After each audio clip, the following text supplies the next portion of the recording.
ഇവനും ഇവൻ്റെ കോവർക്കറും കൂടെ സംസാരിച്ചുകൊണ്ടിരിക്കുകയായിരുന്നു. അങ്ങനെ സംസാരിക്കുന്നതിനിടയിൽ പെട്ടെന്ന് അവന് വോമിറ്റിംഗ് വരികയാണ്.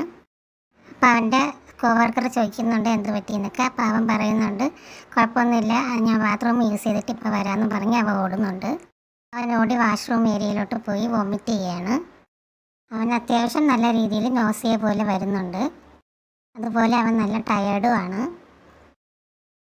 അങ്ങനെ അവൻ വോമിറ്റ് ചെയ്യുന്നതിൻ്റെ ഇടയിൽ അവിടുത്തെ സ്റ്റാഫ് വരികയാണ്. സ്റ്റാഫ് പറയുന്നുണ്ട് നമ്മളെ വീട്ടിൻ്റെ ഓപ്പോസിറ്റ് താമസിക്കുന്ന നെയ്മർ ഒമേഗയാണ്. അവൻ രാവിലെ ഒരുപാട് വട്ടം വോമിറ്റ് ചെയ്തു, എന്നിട്ട് നോക്കിയപ്പോൾ പ്രഗ്നൻ്റ് ആയിരുന്നു എന്നൊക്കെ. അപ്പോൾ അവനും ഡൗട്ട് വരുന്നുണ്ട്, കാരണം അവനൊരു ഒമേഗയാണല്ലോ. അവൻ ബേട്ട എന്ന് പറയുന്നുണ്ടെങ്കിലും അവൻ ഒമേഗയാണല്ലോ. പിന്നെ അവൻ മെഡിക്കൽ ഷോപ്പിൽ പോയിട്ട് പ്രഗ്നൻസി കിറ്റൊക്കെ വാങ്ങിച്ച് നോക്കുകയാണ്. വാങ്ങിച്ച് നോക്കപ്പോഴത്തേക്കും അവൻ പ്രഗ്നൻ്റ് ആണെന്ന് അതിലറിയുന്നുണ്ട്. അത് കഴിഞ്ഞിട്ട് പെട്ടെന്ന് അവന് വീണ്ടും വോമിറ്റ് ചെയ്യാനൊക്കെ വരുന്നുണ്ട്.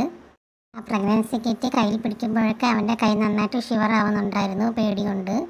എന്ത് ചെയ്യും എന്നുള്ളൊരു കൺഫ്യൂഷനിലാണ് അവൻ. ഇവൻ്റെ പാർട്ട്ണറോട് പറയണോ വേണ്ടേ എന്നൊക്കെയുള്ള കൺഫ്യൂഷൻ അവനുണ്ടായിരുന്നു. അങ്ങനെ ലാസ്റ്റ് അവൻ അവിടെ നിന്ന് റിസൈൻ ചെയ്യാൻ തീരുമാനിക്കുകയാണ്. അവൻ അവൻ്റെ റിസൈൻ ലെറ്ററൊക്കെ കൊടുക്കുന്നുണ്ട്. അപ്പോഴത്തേക്കും അവൻ ദേഷ്യപ്പെട്ട് ചോദിക്കണം നീ എന്തിന് റിസൈൻ ചെയ്യുന്നത് എന്നൊക്കെ പറയണം. അവൻ്റെ ഒമേഗ പ്രഗ്നൻ്റ് ആണ്, അതുകൊണ്ടാണ് അവൻ റിസൈൻ ചെയ്യുന്നതെന്നൊക്കെ പറയുന്നുണ്ട്.